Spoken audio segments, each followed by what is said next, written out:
These are people who are ambassadors, who stand for everything our mission is about. These are the leaders who we believe make a difference in the world and exemplify everything that we hope our graduates will accomplish. And what a remarkable group we have this year. We have in Pitch Johnson, a person who was the founder of the venture capital industry, created extraordinary firms like Amgen. We have Cynthia Carroll, who has become CEO of one of the great mining companies of the world. We have Hiroshi Mikitani, who has created in Rakuten a smash-up of almost every imaginable internet company you can think of. We have Rose Tamms, another great investor who created Summit Partners, a remarkable firm that has invested in amazing companies all over the world. And we have Andrew Tisch, who took over a business started by his uncle and his father, a great hotel business that he has made greater yet. The most dramatic event was that we all went by somewhere in the library. We picked up our cases and went home and started reading them. And I said, "Oh, isn't this interesting stuff? Isn't this fun?" And we wandered into class the next day, and of course the Professor Wiegman came in, and he didn't say, "Welcome to Harvard Business School." He said, "Good morning. I'm Professor Wiegman. This is marketing. This is the case. Mr. Pugh, will you start?" And that's when the hammer dropped. We realized we were in the big time at that point.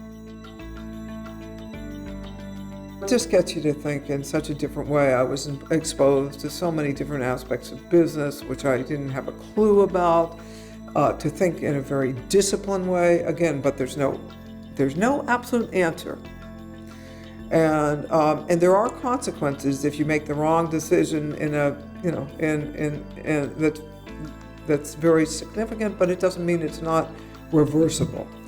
And I think you just develop a belief in your judgment and in yourself. And that's what standing up and speaking out and putting forth your position is really all about. And I suppose that really is the Harvard Business School experience.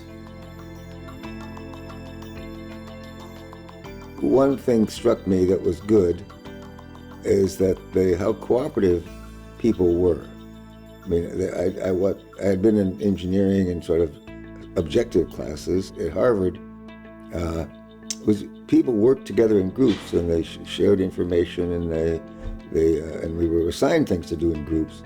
I think it was, you never quite know what the bosses have in mind, but Dean David, I'm sure, and his staff wanted us to get in the habit of working in groups, thinking, and so it was a very cooperative kind of place. First of all was the realization that I wasn't the dumbest person in the class. And the second realization was I wasn't the smartest person in the class.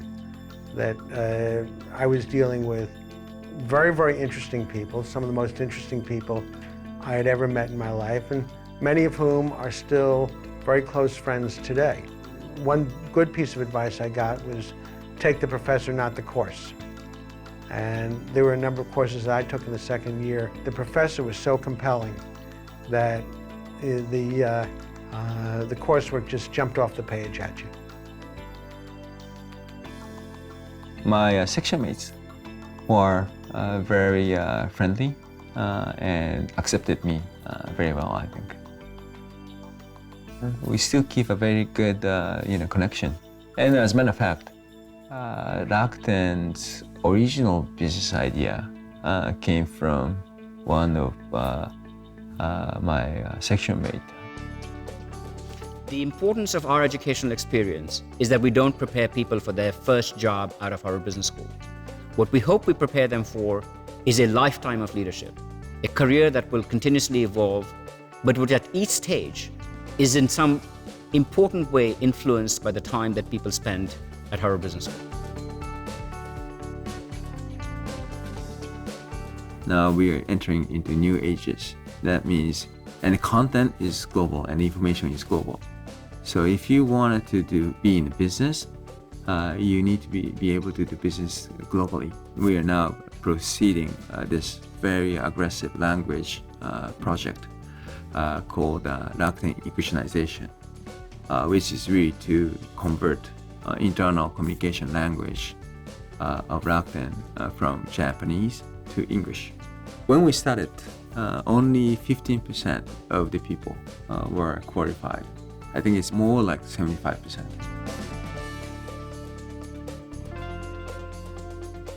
Came out here and we started, and we made some good investments in our first 3 years.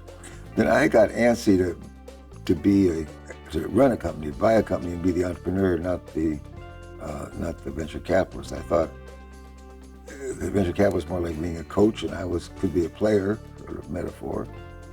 So Bill and I sold our portfolio, which was a good one, to Sutter Hill. So by the time I started looking for a company to buy, I found some companies to invest in. And so it's a little bit of a summary, but I've been doing it ever since. I think we're all keenly aware of the problems that can be associated with business families. If you think of it as three overlapping circles, you've got family issues, you've got management issues, and you've got ownership issues. And where two of the three circles overlap, you've got points of inflection. Where all three overlap, you've got points of volatility. And understanding where those points of volatility are and trying to avoid them or trying to deal with them before they explode is, I think, the key to operating in a business family environment. We went to a lot of companies and we convinced them of the fact that we could be a better partner than they could find elsewhere. We convinced them that we actually thought we could bring some value to their companies, and we convinced them that they were better off with us than without us. Our biggest success in our first fund was a company called Employee Benefit Plans. It was just a wonderful company in the third-party administration of health claims. Obviously, that's an interesting business in today's environment as well. It was just a wonderful investment for us, and lots and lots of others.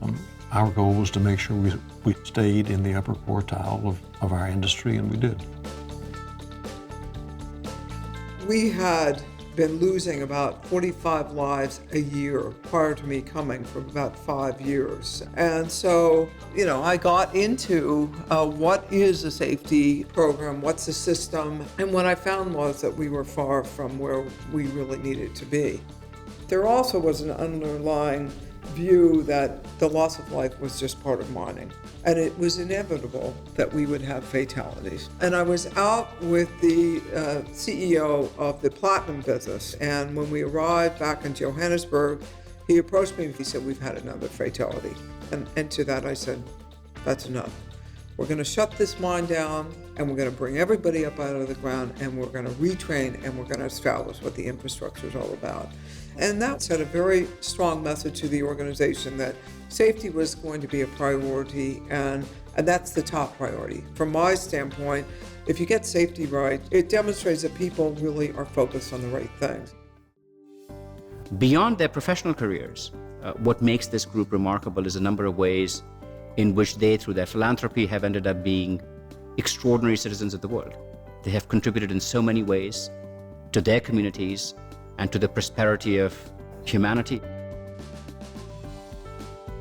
Our foundation gives grants to lots of different kinds of smallish, $25,000 or $50,000 or something like that, dollars, to Boys and Girls Club, something called Build, which we helped start, which is after school athletic and business activities for kids, and mostly in East Palo Alto, but now it's all over the country. But when we started, it was the most successful startup we've ever done. It just wasn't a business startup. Also, we've been supported San Francisco Opera at a pretty strong level for quite a while. So those gifts, we didn't put them through the foundation because they're not, in that sense, they're community activities, all right, but they're not the ones that survive on $10 or $20 or $50,000 gifts. We felt that we need to help the recovery very quickly. Our baseball franchise is in Sendai, which is really in the middle of the disaster.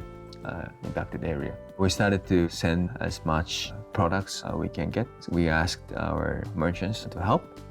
Yeah, I personally visited there and donated maybe 50 million USD immediately. Because I know that the public money takes time to come.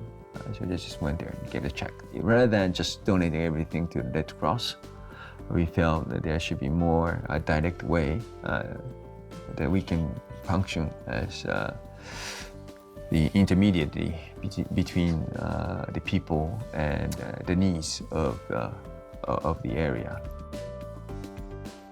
I got involved in the parks because I went out to Randall's Island one day and I was standing there watching my son play football in this field that was filled with God knows what.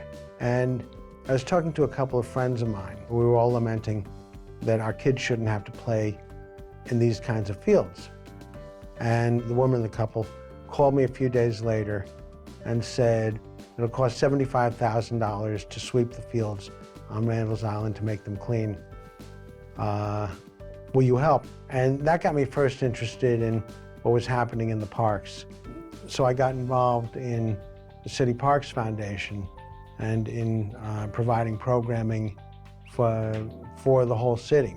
We operate Summer Stage, we have reading seminars, we have educational programs, we have agricultural programs, all kinds of programs in the city parks. Ultimately, I became president and then chairman and now chairman emeritus. I'm very committed to driving issues around healthcare in various parts of Africa. We lead with regard to HIV/AIDS in terms of the testing that we do of employees and contractors, and in terms of the dispersal of antiretroviral drugs. So last year, in 2011, we tested 110,000 people. And we're dispersing to about 5,000 people the necessary drug. As we grew the foundation, our objectives have grown as well. And we went from supporting, in a relatively modest way, supporting the arts and supporting local organizations, to where we think that there is an initiative that is important to us and perhaps will be important to society in general. And that initiative is what we call the Stamp Scholars Program. We have about 300 kids on scholarship at 25 universities. And the deal that we make with each of those universities is that we put up half the money. The universities are asked to put up the other half. We issue each of those universities the same challenge. Simply enough, we want you to put together a unique, important educational experience for some great kids. And it's worked. For me, the whole idea of having, pick a number, 5,000 kids, imagine that I was in some way helpful to them in their college experience. Having those 5,000 kids out doing stuff in this world would be a remarkable gift to me. Harvard Business School has always been committed to creating a transformational educational experience. What we hope the school will do will be to change students indelibly, where they look back and say, something happened during my years at this school that shaped who I am as a person, how I think about the world, the way I make judgments, the way I relate to other people, the aspirations that I have, the values that I deeply internalized, the sense of true north that I developed. This is what we hope the experience will do.